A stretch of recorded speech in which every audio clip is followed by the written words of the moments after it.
A lo largo de su vida, muchas personas tendrán intimidad con una sola pareja, mientras que otras, las llamadas promiscuas, lo harán con varias, quizá decenas, o algunos maratonistas con cientos o más. Este aspecto de la sexualidad humana, el de la promiscuidad, es uno de los que es motivo de censura, vergüenza y hasta preocupación. Están las razones morales y el juicio social, que nada tienen que ver con la espiritualidad, sino con el control. Están los aspectos de salud, aunque aquí hay mucha tela que cortar, y están los aspectos psicológicos y emocionales. Pero hay un aspecto que nada tiene que ver con los otros y que es desconocido por muchos, que siempre debería ser tomado en cuenta: el intercambio de energías, que sí tiene que ver con lo verdaderamente espiritual.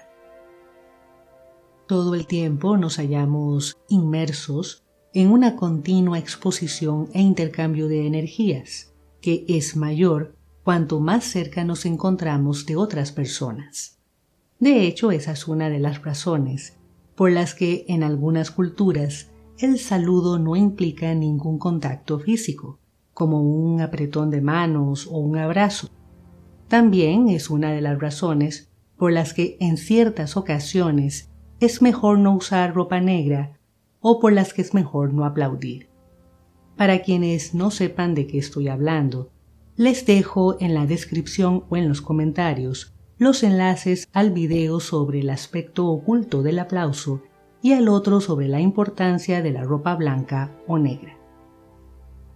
El caso es que como la práctica de la sexualidad entre dos personas implica un contacto físico mayor que un apretón de manos, hace que la exposición e intercambio de energías sea mucho más intensa y que sus consecuencias, que pueden ser tanto positivas como negativas, sean mayores. ¿Qué implicaciones tiene esto para el caso de la persona promiscua? Pues que la exposición y el intercambio de energías se multiplican. La persona promiscua, normalmente sin saberlo, no solo obtiene una carga energética de su pareja, sino también una parte de la carga energética de todas las personas con las que ha estado su pareja, y viceversa. O sea, el resultado es una especie de maraña energética no necesariamente positiva. Todo este asunto de las energías y de la gran maraña que se va formando tiene relación con el llamado karma, que desafortunadamente suele ser muy mal entendido en Occidente. Digamos primero que el karma no es un castigo, ni mucho menos un castigo divino, sino que es simplemente el conjunto de hábitos y programaciones o tendencias de conducta y pensamiento que se van acumulando en nuestra estructura mental y energética al paso del tiempo. Si las personas no son conscientes de esta estructura kármica, se ven impelidas a repetir conductas o pensamientos una y otra vez, lo que refuerza esos hábitos y programaciones y hace que el karma sea cada vez más grande y complejo.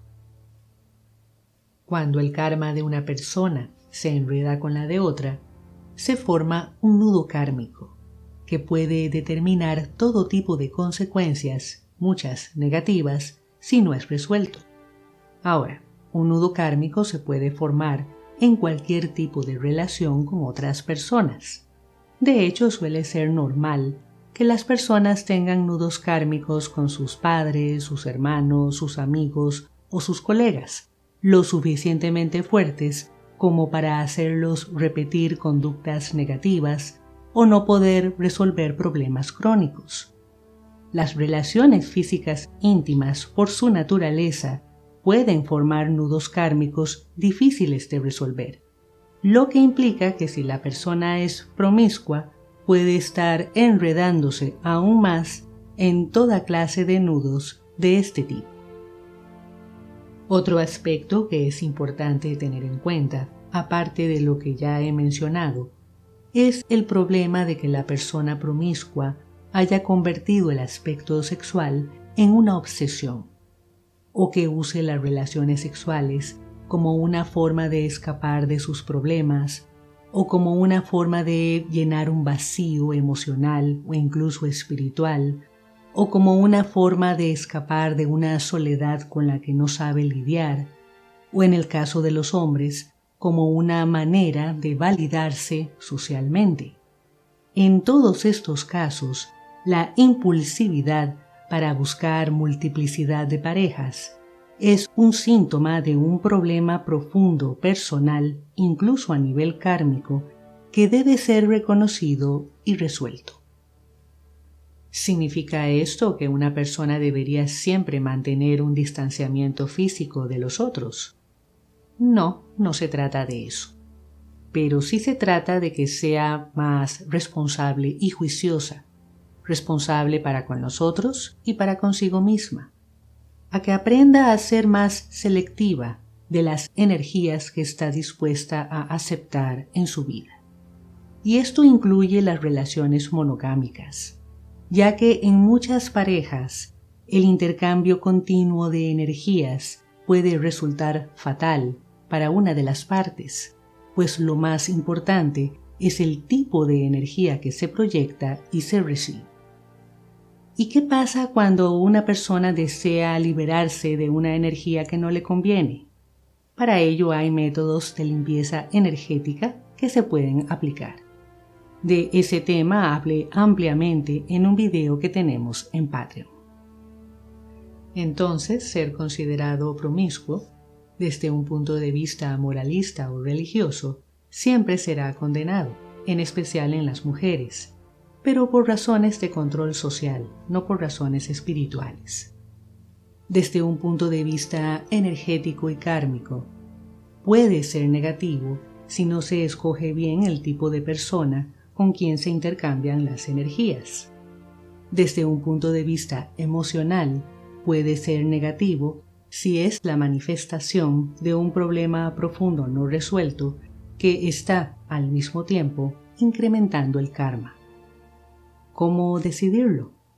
Como siempre, si una persona es consciente de por qué actúa de cierta forma y de las consecuencias de esa acción, puede tener control no solo de sus efectos, sino también de su salud emocional y energética.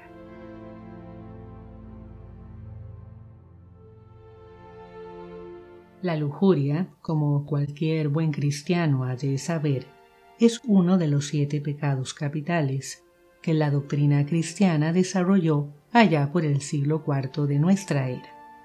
Ahora, independientemente de cualquier religión, es cierto que la avaricia, el orgullo, la ira, la gula, la pereza, la envidia y la propia lujuria son actitudes negativas e incluso dañinas.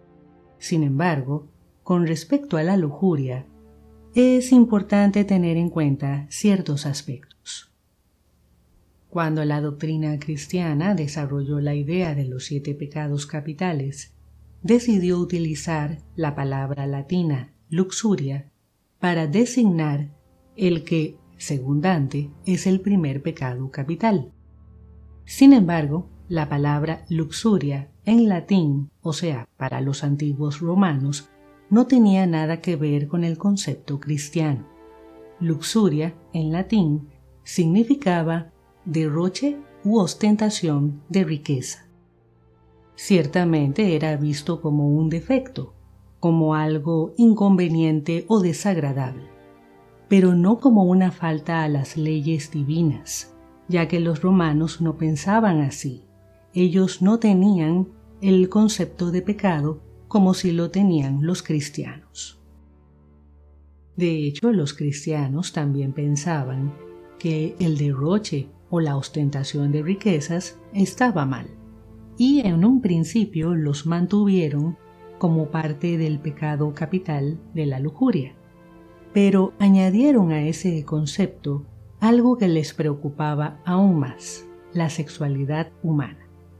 Quizá por esa tendencia, a ver el cuerpo humano como algo sucio, como algo casi demoníaco, como algo que desconecta al ser humano de lo divino. Y quizá también porque les recordaba y les recuerda que los seres humanos también somos animales. Así que la lujuria comenzó a referirse a lo que ellos llamaban desenfreno sexual. Pero no crean que por desenfreno ellos se referían a fiestas 3X.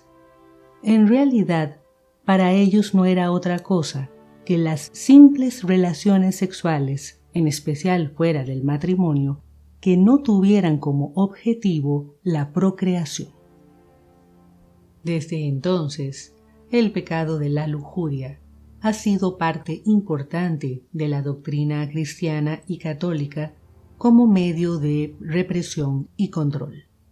La palabra lujuria, que se refería al derroche y a la ostentación, fue eficazmente utilizada para sembrar culpa y temor, sin considerar que la sexualidad humana solo se convierte en un problema cuando no hay respeto y cuando la persona se vuelve prisionera de esa parte de su naturaleza.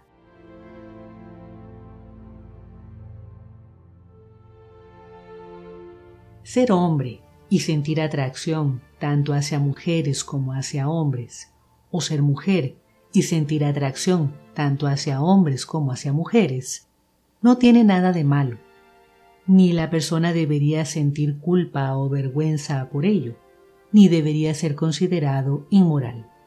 Tampoco es algo antinatural. Lo que sucede es que para los religiosos, lo que no es de Dios es antinatural. De hecho, un alto porcentaje de la población humana siente atracción hacia un sexo y hacia el otro. Lo que sucede es que nos han llenado la cabeza de prejuicios y de lo que está bien y lo que está mal.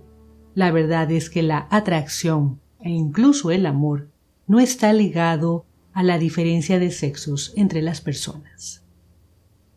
Y es que una de las conductas más obsesivamente reguladas por las normas sociales, religiosas, políticas y morales es la sexualidad, por diversas razones circunstanciales, culturales y definitivamente humanas.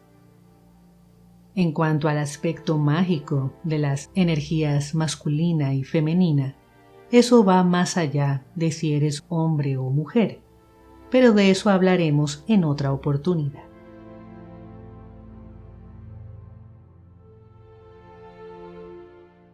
La idea de Dios y por tanto la idea de pecado no son más que creencias aprendidas. En esas creencias religiosas, la sexualidad humana cumple un determinado papel. De ahí la imposición de normas en las que no caben conductas como las relaciones sexuales antes del matrimonio o entre personas del mismo sexo. Por eso el cristianismo califica de pecadores y condena a quienes las practican. Recordemos que el cristianismo es experto en hacer sentir culpables a las personas. Después de todo, el miedo y la culpa son sus más poderosas estrategias. En el tema de la orientación sexual, o sea, la parte LGB del colectivo, es importante comprender que se trata de una condición natural del ser humano. La calificación de antinatural es de origen religioso. Sentir atracción por personas del mismo sexo no tiene nada de aberrante ni anormal. Que por creencias religiosas o sociales y por las complicaciones del ser humano se haya condenado o reprimido esta orientación sexual es tema aparte. La verdad es que no debería siquiera ser tema. La orientación sexual en sí misma no afecta ni daña a nadie. Toda persona debería poder amar o tener relaciones sexuales con quien o quienes quiera, en una relación adulta y consensuada, sin verse hostigada ni censurada por prejuicios religiosos o sociales.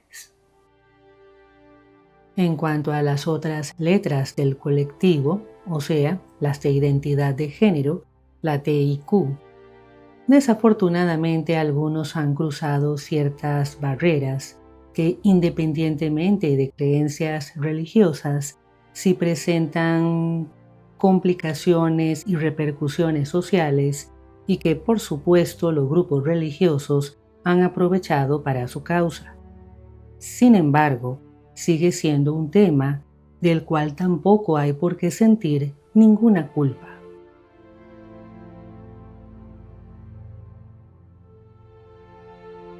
Quiero compartirles también un video que vi hace unos días. Mamá, amor, ¿qué pasa cuando dos personas tienen relaciones? Ok, te lo voy a explicar gráficamente, ¿te parece? Pásame el café. Imagínate que estas dos copitas, Natasha, son dos personas. Personas que están llenas de heridas, problemas, emociones, maldiciones, pecado, maldiciones adquiridas y también las heredadas, ojo. Y entonces así todos estamos llenos de cosas buenas y malas. La palabra dice que cuando las personas tienen relaciones, se unen, se hacen una sola carne. Entonces mira, pasa esto. Sus aguas se mezclan. ¿Ves cómo se mezclaron los líquidos? Bueno, así queda nuestra vida cuando nos unimos con otra persona. Por eso es importante, Natasha, no estar teniendo relaciones con todo el mundo, porque tus aguas internas, tu ser interno, se está ensuciando con todo lo que tiene un montón de gente que tú ni conoces. Entonces, por eso la palabra nos dice que esto está reservado, las relaciones están reservadas para el matrimonio. ¿Pero qué pasa cuando te casas? ¿Te quedas sucio? Para nada, Natasha, porque la palabra nos enseña que en el matrimonio Dios nos santifica. Tener relaciones fuera del matrimonio es pecado, pero tener relaciones dentro del matrimonio es santo. Y Él habita en la hermosura de la santidad. Entonces dice que el hombre se santifica en la mujer y la mujer se santifica en el hombre. Mira cómo el Espíritu Santo va actuando en la vida de las personas. Él va limpiando todo lo que internamente esas personas tienen, ¿ves? Mira qué maravilla como es nuestro Dios de increíble. Y así, limpio. mira, queda totalmente limpio, ¿entendiste? Es verdad, me va a cuidar para el matrimonio. ¿Y ustedes, entendieron? Les concedo a los autores del video que fueron originales.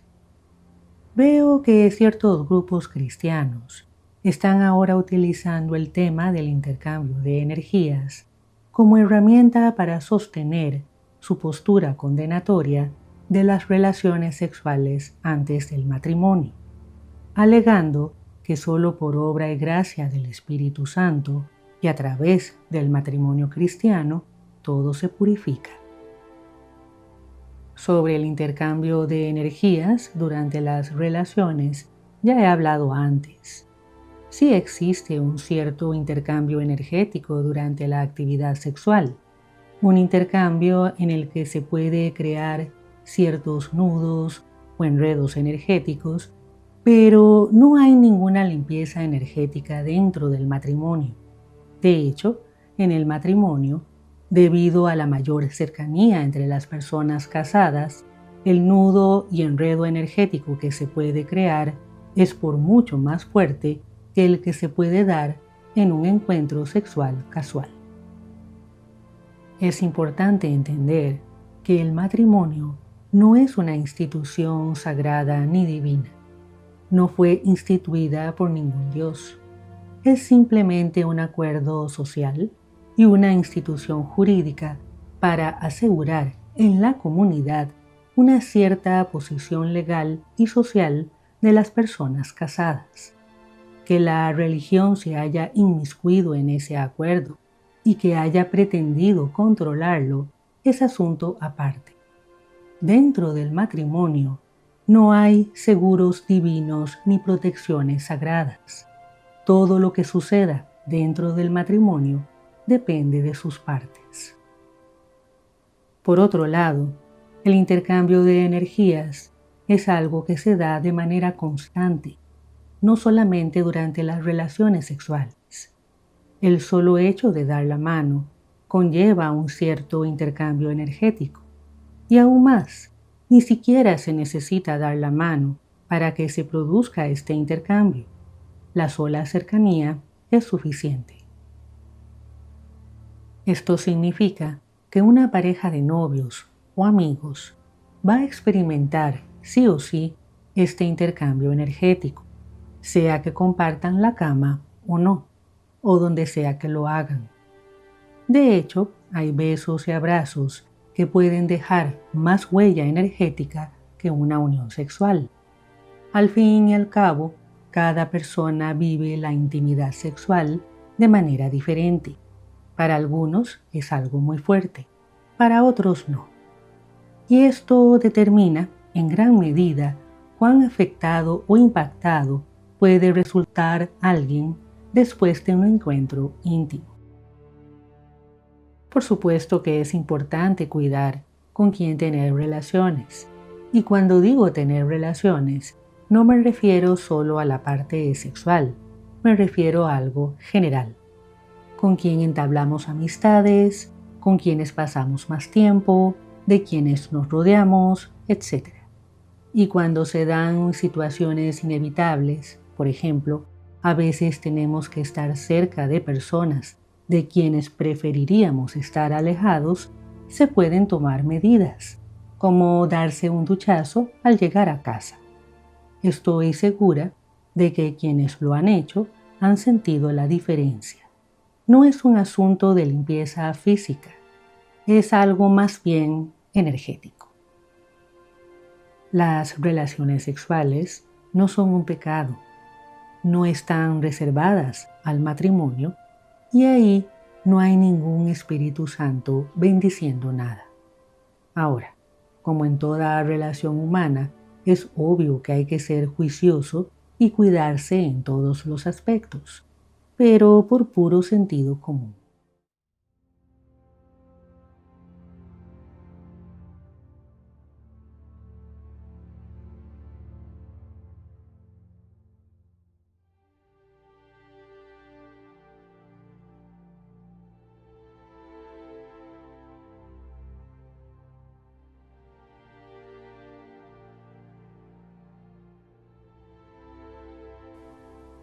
Como muchas veces lo he mencionado, lo espiritual nada tiene que ver con Dios, ni siquiera existe tal ser.